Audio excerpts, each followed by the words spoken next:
Es una empresa transnacional. Las empresas transnacionales son todas aquellas que con grandes dimensiones operacionales creadas según la legislación del país se dedican a la producción de bienes y servicios. Para esto cuentan con filiales distribuidas en otros países para expandir su influencia fundamentalmente económica a nivel mundial y asimismo lograr controlar no solo el aspecto comercial sino el tecnológico y de desarrollo.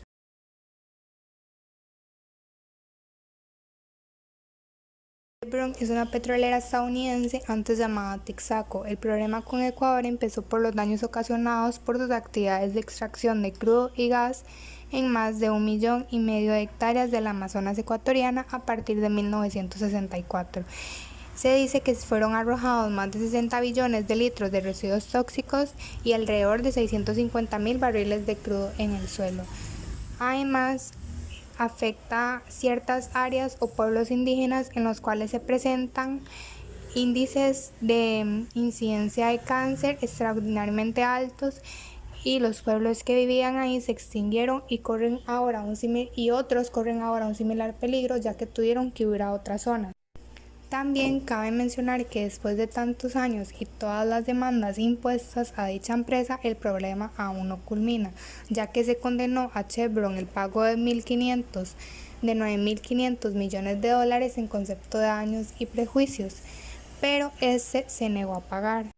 Y teniendo en cuenta que tiene aproximadamente 25 años este problema, parece no tener fin, ya que el ejecutivo Lenín Moreno no está dispuesto a sufragar la fractura de un asunto heredado de la administración de su antecesor Rafael Correa. Glencore es una empresa de extracción y comercio de metales, productos energéticos y agrícolas. El problema en Filipinas es que la empresa es acusada aquí de estafa, daños contra la propiedad, profanación de tumbas y lugares sagrados, detenciones ilegales, homicidios y otras violaciones de derechos humanos. Sin embargo, el problema principal o el que tiene que ver más que todo con la contaminación es por el proyecto minero llamado Tampacan Copper Gold, que se prevé afectará directamente aguas, forestas, dominios ancestrales y tendrá repercusiones sobre los pueblos indígenas locales. Los líderes indígenas de estos pueblos o los antimineros ponen tanta resistencia que incluso algunos han muerto defendiendo sus derechos. Sin embargo, no ha servido de mucho. Ellos no quieren que realicen el proyecto por la manera en que esto les perjudica y solo solicitan la suspensión del proyecto minero por el bien de ellos, pero aún no se conoce si lo suspenderán o no. Glencore también tuvo problemas en Perú, ya que es acusada de violaciones de derechos humanos como la restricción violenta de movilizaciones comunes y la inhibición de investigaciones, actuaciones judiciales y acciones de los trabajadores, esas últimas perpetradas por medio de abuso, intimidación y corrupción. Además, Glencore también es responsable de contaminar aguas y tierras que causaron muertes, abortos, malformaciones y pérdida de independencia alimentaria, entre otras cosas, por lo que Perú multó con $83.000 a la gigante minera porque en una de sus operaciones en los Andes bombeó agua con sedimentos de cobre en una zona de pastoreo y ahora los animales que pastorean cerca de esa zona mueren, lo que claramente derivó a una importante emergencia nacional. La empresa minera que explota cobre en Perú negó todas las imputaciones y argumentó que en la zona el suelo presentaría de modo natural concentraciones elevadas de metales, por lo que la sola verificación de la presencia de cobre en los pastos naturales no acreditaría la existencia de un daño ambiental. Colombia. Actualmente la contaminación es un problema que afecta fuertemente al planeta y América Latina no es la excepción, como es el caso de Colombia, el cual es el segundo país a nivel de América Latina con más contaminación en el aire. Asimismo, la contaminación hídrica es otra de sus problemáticas muy fuertes. Contaminación del aire en Colombia. Al ser el segundo país con más contaminación en el aire de América Latina, eso es la consecuencia de diferentes factores, tales como el 80% de la contaminación del aire de Colombia proviene de fuentes móviles tales como lo son las camionetas, las volquetas, las motos, los buses y los taxis. Y el otro 20% constituye fuentes fijas, tales como chimeneas, industrias, quemas y minerías. Esto sin duda es un problema muy grande para el país, tanto por el daño a la capa de ozono como a las consecuencias en la salud de las personas, ya que cuenta con cifras anuales de 19.000 muertes causadas directamente a la contaminación del aire. Algunas de las consecuencias que podrían tener las personas son cefalias, mareos, náuseas, vómitos, disnea, neumonía y en algunos casos hasta la muerte. Contaminación hídrica. Sin duda los ríos son unas fuentes hídricas naturales más importantes de Colombia y del mundo entero, pero en muchas ocasiones estos terminan siendo vertederos de basuras o cloacas de las ciudades más grandes de Colombia, y es esta misma agua la que posteriormente termina siendo utilizada en los acueductos que posteriormente llega a las personas. Las actividades que más contaminan las fuentes hídricas en Colombia es la minería de carbón. Esto es un conjunto de factores, ya que al contaminar el agua y esa agua se utiliza para riego, entonces esto afecta fuertemente al sector agrícola y por lo tanto la economía del país. Y al mismo tiempo crea daños irreversibles en el ecosistema de Colombia. Esto evidencia el impacto de la minería en las fuentes hídricas y en las actividades económicas de las personas que viven alrededor de estas. República Democrática del Congo. Uno de los problemas más serios de la contaminación que enfrenta la República Democrática del Congo es la contaminación del agua y la inaccesibilidad. Según datos de la UNICEF, en el Congo, menos del 29% de la población de las zonas rurales tiene acceso al agua potable y menos del 31% cuenta con servicios de saneamiento adecuados. Son estos factores los que ocasionan problemas más grandes, como son la diarrea infantil, la cual es la causante que mueran el 14% de los niños menores de 5 años. Esto evidencia la gravedad del problema y la urgencia por solucionar la inaccesibilidad y la potabilidad del agua. No es solamente un problema de la contaminación del agua, sino es un conjunto de factores, ya que el Congo, al tener un sistema eléctrico débil, muchas veces para las empresas resulta difícil bombear el agua, ya que no cuentan con electricidad.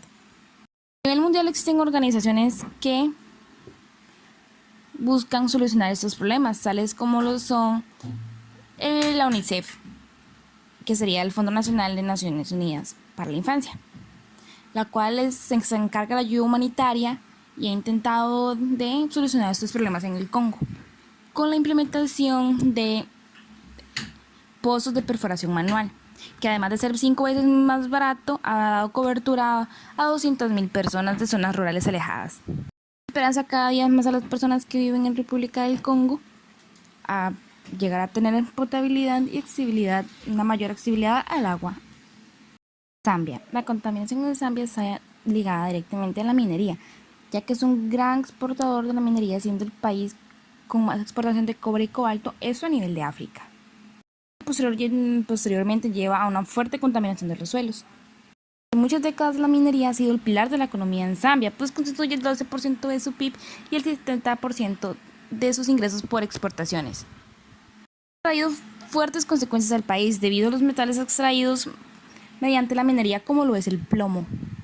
Esto ha afectado fuertemente la salud de las personas, ya que la exposición prolongada al plomo afecta a la salud, que puede causar efectos en el desarrollo infantil y en algunos casos hasta la muerte. La provincia de Kabwe ha sido la provincia más afectada por esta contaminación, ya que es ahí donde se encuentra la mayor mina y función del plomo.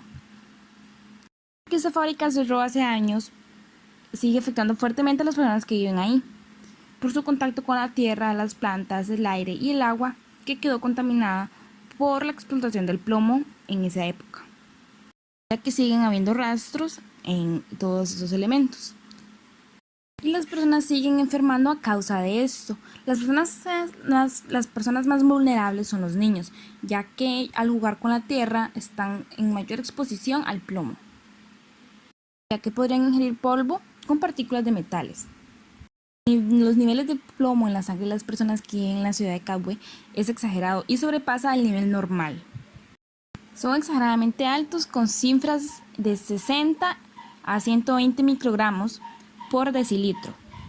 Al igual en los niños, con una medida de 300 microgramos por decilitro, lo cual es alarmante, ya que dicha cifra no debería superar los 15 microgramos por decilitro. Esto evidencia la gran problemática y la urgencia en solucionar estos problemas.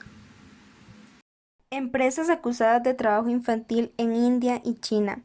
El trabajo infantil es cuando un niño realiza diversas actividades con diversos fines, entre ellos aportar de forma económica en el hogar y así mejorar las situaciones difíciles que viven sus hermanos y padres. Pero este trabajo no siempre es justo, ya que los niños hacen grandes esfuerzos físicos, ya que el empleo que se les otorga puede requerir de fuerza. En la India, muchos niños viven en la calle por falta de hogar y desde temprana edad empiezan a buscar la manera de vivir de las calles. Entre los trabajos que realizan se encuentra recolectar basura y cadáveres que quedan en las vías del tren, pero tras un reportaje se logró que esto fuera prohibido para los niños de la India. En la India se ha aprobado una enmienda a una ley que regula el trabajo infantil. Esto con el fin de reducir la pobreza, ya que muchas familias dependen de sus hijos para el ingreso familiar. La ley ha sido discutida, ya que de igual forma, al permitirse el trabajo familiar, se puede estar explotando a un niño. Esto según el Fondo de las Naciones Unidas para la Infancia, ya que dice que poco a poco se pueden también ir alejando de la educación. Empresas en regiones como Asia, América Latina y el Caribe, conocidas como Nike, Cargill y Monsanto, que cuentan con fábricas en Indonesia, violan los derechos de los trabajadores en los cuales se encuentran los niños. Son expuestos a químicos durante una jornada laboral extensa y el pago que reciben por ello se encuentra por debajo del mínimo que un trabajador de esta región debería recibir. Otras empresas acusadas fueron Corte Inglés y Corte Fiel. Ante estas acusaciones tuvieron que reaccionar, de tal manera que Corte Inglés ha buscado garantizar los derechos humanos y laborales en las empresas. Para ello dice que cuenta con un código de conducta basado en las convenciones fundamentales de la OIT y que es de obligado cumplimiento por parte de sus proveedores. La explotación infantil también es algo que se vive en China. Por ejemplo, Foxconn admitió que ha hecho trabajar por largas horas y en la noche a los niños que normalmente van en las escuelas. Ellos elaboran artículos que son empleados en marcas reconocidas como Apple y Amazon. Según una investigación, se ha descubierto que los niños son contratados como pasantes después de ser reclutados en las escuelas técnicas. Foxconn se defiende e informa que está en control de las pasantías que se dan en las escuelas para no permitir el trabajo nocturno ni extras. También dice que defiende a los niños y que se les permite trabajar a una edad legal con el fin de que adquieran una experiencia laboral. Sin embargo, según la investigación realizada por el periódico The Guardian, se relata que los niños expresan que su trabajo es de largas horas y agotador y que lo que realizan no tiene relación con lo que reciben en las escuelas, y aunque se intentan defender con el gerente, este le informa a su profesor, el cual lo único que les dice es que si no cumplen con lo que se les pide, es probable que tengan problemas con la graduación y con sus becas.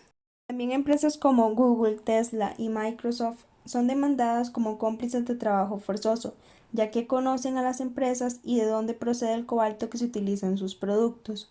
Esta demanda surge después de que sucediera un derrumbe en las minas de cobalto ubicadas en la República Democrática del Congo, donde murieron 14 menores de edad. En la demanda lo único que se les pide es una ayuda para los familiares de los menores y el control de las minas, pero en una nota se dice que actualmente no se ha hecho nada de lo que se les pide y el trabajo en las minas marcha igual. Samsung no se escapa de las acusaciones, pero logra descubrir que la empresa que le provee su producto está contratando mediante una forma ilegal, por lo cual Samsung decide romper sus relaciones. Además, descubre que los documentos que este proveedor les estaba enviando eran falsos y que por ello no se encontraba evidencia de niños trabajando en las fábricas, pero que realmente sí existían y que esto no era tolerable. Por ello se pide un control cara a cara de quien trabaja en las empresas proveedoras de producto y que su proceso de contratación deberá de mejorar. Mención de la creación del Día contra el Trabajo Infantil.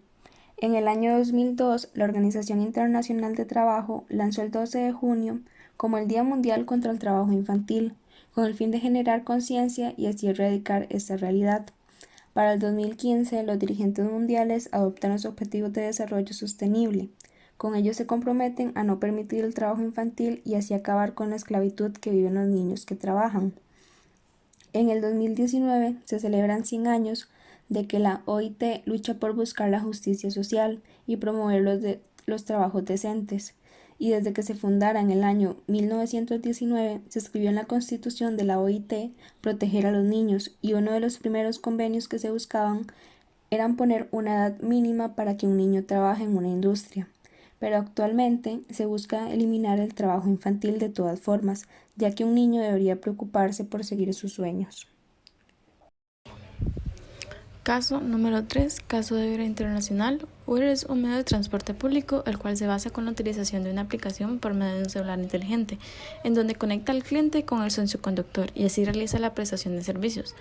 Uber se creó en 2009 en Estados Unidos, país en donde fue creando popularidad, y la empresa, al ver su progreso, decidió expandirla a nivel internacional, lo cual ha tenido varios conflictos con algunos países que cuentan con el servicio de taxi.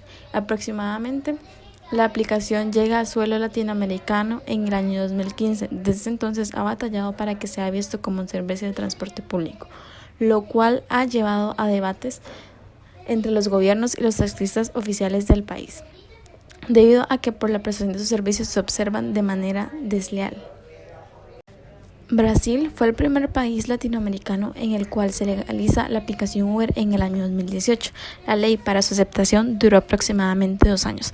Para poder realizar la aprobación de la ley en el país se tuvo que pasar por la aprobación de empresas de redes de transporte, en donde el cual les obliga a los conductores a pagar impuestos y adquirir seguros de la misma manera como lo hacen los servicios de taxi tradicional, para que así exista una igualdad en la competencia. Antes de crear la ley y fuese legal, el país enfrentó protestas de taxis contra Uber debido a que su entrada había afectado sus ingresos, ya que al existir otra opción, además de los taxistas tradicionales, la población la utilizaría.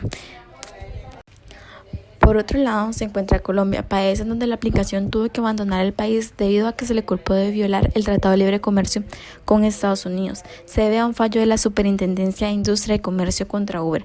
La reacción de la empresa fue declararle al gobierno colombiano su intención de llevar a controversia el fallo, acusándolo de discriminación. Según Uber, el gobierno omitió brindarles el mismo trato favorable que Colombia provee a inversionistas colombianos y de terceros países en la industria de plataformas de movilidad, incumpliendo así las obligaciones de trato justo y equitativo. Funcionarios de Uber, antes de proceder con la demanda, se reunieron con el gobierno, pero al no tener una respuesta satisfactoria, realizaron la demanda, lo que se conoce como un arbitraje internacional. Los acontecimientos se presentaron entre enero y febrero del 2020. A pesar de los problemas que afrontó la aplicación en dicho país, Uber regresa a Colombia. Lo pudo lograr cambiando su figura jurídica, que pasó de prestación de servicios a alquiler de vehículos con conductor. La aplicación espera que ahora el gobierno y entidades correspondientes comiencen a generar una ley para adoptar su servicio. En Costa Rica, la aplicación Uber entró en funcionamiento en agosto del 2015, en donde comenzó a trabajar de manera ilegal, lo que su funcionamiento tomó por sorpresa a los encargados de transporte. Fue así como, sin aviso previo, sin permiso del Ministerio de Obras Públicas y Transportes y sin autorización del Consejo de Transporte Públicos, Uber retó a todos y empezó a trabajar en el país. En septiembre del 2015, el Consejo de Transporte Públicos afirmó lo siguiente: el servicio de transportes que ofrece Uber a través de una aplicación mediante el móvil es un servicio de transporte remunerado de personas ilegal, dado que no cuenta con autorizaciones correspondientes. El gobierno, mediante el viceministro de Transporte, dio a conocer su posición, en donde a los conductores se les realizarían multas de 110.000 colones y se les decomisaría el vehículo, lo cual fue convincente para los taxistas. Pero la Sala Cuarta no fue la mejor opción, debido a que cree inconstitucional la decisión que tomaron, por lo cual dio las siguientes declaraciones: a partir de este momento pueden hacerse multas o abrirse un expediente, pero no cobrarlas ni dictar resoluciones porque están suspendidas. Esta situación molestó a la Fuerza Roja, como son conocidos los taxis en la mayoría del territorio costarricense, por lo cual comenzaron a realizar protestas para que la aplicación saliera del país. Aproximadamente a finales del año 2018 y a inicios del 2019 se comenzaron a formar un proyecto de ley en el cual se estaría tratando de legalizar la actividad de prestación de servicios de manera igualatoria para los taxistas. El MOB lideró la elaboración del proyecto, que fue presentado a la Asamblea Legislativa para cambiar las reglas del juego y generar condiciones que permitan a los taxistas competir con las tarifas y las tecnologías que introdujo Uber al mercado. Por otro lado, Uber se encuentra dispuesto a negociar opciones para que su actividad fuese de manera legal. El gerente declaró que desde un inicio están abiertos a la discusión. También declaró que la empresa está registrada bajo la ley y que está en disposiciones de adoptar el impuesto valor agregado. Para así, a partir de junio de 2019, Uber entra con funciones legales, pero sin un proyecto de ley, lo que queda un poco incierto. Pero se le estaría cobrando los impuestos necesarios, lo que lo convertiría en una actividad legal. Eric Ulate, presidente de la Cámara de Consumidores de Costa Rica, declaró lo siguiente: el hecho de que Hacienda confirme que cobrará impuestos a los viajes realizados a través de la plataforma de movilidad colaborativa brinda un conocimiento explícito de que se trata de una actividad legal, por lo cual se reconoció como servicios digitales transfronterizos. Existían países en donde Uber tuvo que retirarse definitivamente del país. Un ejemplo es Bulgaria, que fue el primer país en prohibir su uso en el año 2015. Lo que declaró era que existía una competencia desleal entre los trabajadores de Uber y los taxistas tradicionales del país. También se une a la lista Hungría, que creó una ley en 2016 que afirma lo siguiente: bloquear técnicamente los servicios de Internet de cualquier proveedor de servicios de taxi que no tenga un centro de llamada. También existen países en donde hay prohibiciones parciales, en donde solo están permitidas en ciertas ciudades, como por ejemplo Alemania. Por otro lado, se encuentran las restricciones que fueron adoptadas por México y Portugal, cuando en 2018 le pusieron un impuesto del 5% sobre las comisiones a los socioconductores. Venezuela siempre se ha caracterizado por ser un país socialista desde la presidencia de Hugo Chávez en 1999, que sustituyó la democracia pactada por una ideología de izquierda como lo es el socialismo. A inicios del mandato de Chávez, Venezuela entre 1999 y 2002 se trató de utilizar la política exterior para el sostenimiento del nuevo régimen y para el apoyo a los movimientos revolucionarios. Al implementarse la política en el país, Venezuela se caracterizó por lo siguiente. Desde el punto de vista geopolítico, Venezuela ha emprendido una política exterior que tiene como uno de sus objetivos fundamentales una política de alianzas anti-estadounidenses, que se define como el instrumento para disminuir la dependencia de Estados Unidos y para impulsar su nuevo mapa geopolítico mundial y un nuevo liderazgo mundial. La votación de Venezuela en los diversos debates y resoluciones del Sistema de Naciones Unidas así lo indica. En 1992, un grupo de militares intentaron hacer un golpe de Estado al presidente de ese entonces, Carlos Andrés Pérez, por las siguientes razones: la gestión económica y política del presidente Pérez, las políticas neoliberales implementadas en el país que produjo un inmenso atraso en la población, la subordinación de las Fuerzas Armadas ante el liderazgo político que consideraba incapaz y corrupto. En 2002, Chávez toma la presidencia por un golpe de Estado creado el 11 de abril del 2002. Posteriormente, en 2002-2003, se dio el paro petrolero de forma indefinida y de carácter general en contra del gobierno de Venezuela. Por último, en 2004 se crea un referéndum para definir la permanencia de la presidencia de Hugo Chávez. A partir de ese día, Chávez estaba al mando del país. Durante el periodo 2005-2008 hubieron nuevos cambios, como por ejemplo reformas agrarias para beneficiar a las clases menos favorecidas, firma de un acuerdo de armas con Rusia por un total de $3.000 millones. Por otro lado, Chávez ganó un tercer periodo en las elecciones en 2006. Además, Chávez anuncia que las principales compañías energéticas y de comunicaciones serán nacionalizadas. Y por último, Venezuela y Rusia firman un acuerdo de cooperación en las áreas de gas y petróleo. Ejes de la política exterior venezolana en 2018. Eje número 1. Romper los cercos y el plan Vuelta a la Patria. Durante el 2018, el canciller Jorge Arreaza y el presidente venezolano realizaron diversas giras por el mundo, con lo que se contrarrestó la arremetida mediática contra la legitimidad del gobierno. La gira más importante por Maduro fue la llamada Gira de la Dignidad Sur-Sur. Arreaza visitó varios países del continente africano a principios del año, entre ellos Nigeria, Guinea Ecuatorial y Angola, que son miembros de la OPEP, y extendió invitaciones para acompañar a las elecciones presidenciales venezolanas. En agosto del 2018, Venezuela puso en marcha el Plan Vuelta a la Patria, creado por Nicolás Maduro, que estableció un puente aéreo y terrestre para el retorno voluntario de quienes habían emigrado y se encontraban en situación de vulnerabilidad. En 4 meses, este plan ha alcanzado la cifra de más de 10.000 retornados y retornadas desde 8 países, y se ha consolidado como uno de los logros más sólidos de la política exterior venezolana al debilitar una de las matrices de opinión más difundidas en la guerra mediática contra Venezuela, según la cual quienes emigran lo hacen huyendo del régimen político y con la que se pretendía sustentar una intervención humanitaria que permitiera violentar la soberanía del país. En 2018, el presidente viajó a distintas partes del mundo con el fin de crear nuevos vínculos que ayudaran en el ámbito comercial y económico. Por ejemplo, visitó la República Popular de China, en la que firmó con el gigante asiático 28 acuerdos en materia financiera, tecnológica y minera, así como en alimentos y medicina. En cuanto a los acuerdos firmados entre China y Venezuela durante esa importante reunión, estos podrían implicar que en el corto plazo China sustituya a Estados Unidos como principal comprador de petróleo venezolano. Eje número 2. Geopolítica para evadir el bloque económico. Con Erdogan, Venezuela tejió alianzas bilaterales en materia de cooperación comercial y financiera mutua, donde la venta y refinación de oro es clave para que Venezuela esquive las sanciones de Estados Unidos.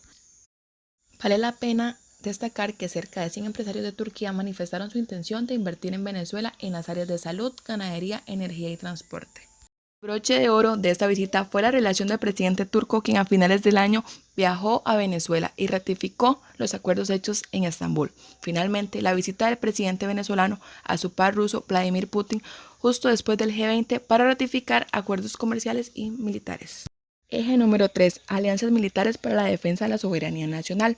Entre las acciones concretadas ese año en esa área destacan una operación combinada de China y Venezuela que contó con la visita del buque hospital de la Armada China durante varios días a puerto venezolano, en la que se desarrollaron distintos ejercicios entre ambas fuerzas y los ejercicios militares con Rusia que cerraron el año con una maniobra aérea conjunta que implicó la llegada a Caracas de 4 aviones de Fuerza Aérea Rusa.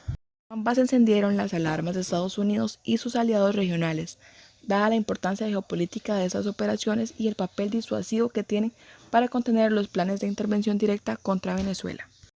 Por otro lado, tenemos a la Venezuela actual. A inicios del 2019, Venezuela ha presentado una crisis política institucional que afecta no solo al ámbito social y económico, sino una crisis regional por la salida del país de millones de habitantes, añadiendo el pulso en Estados Unidos, China y Rusia.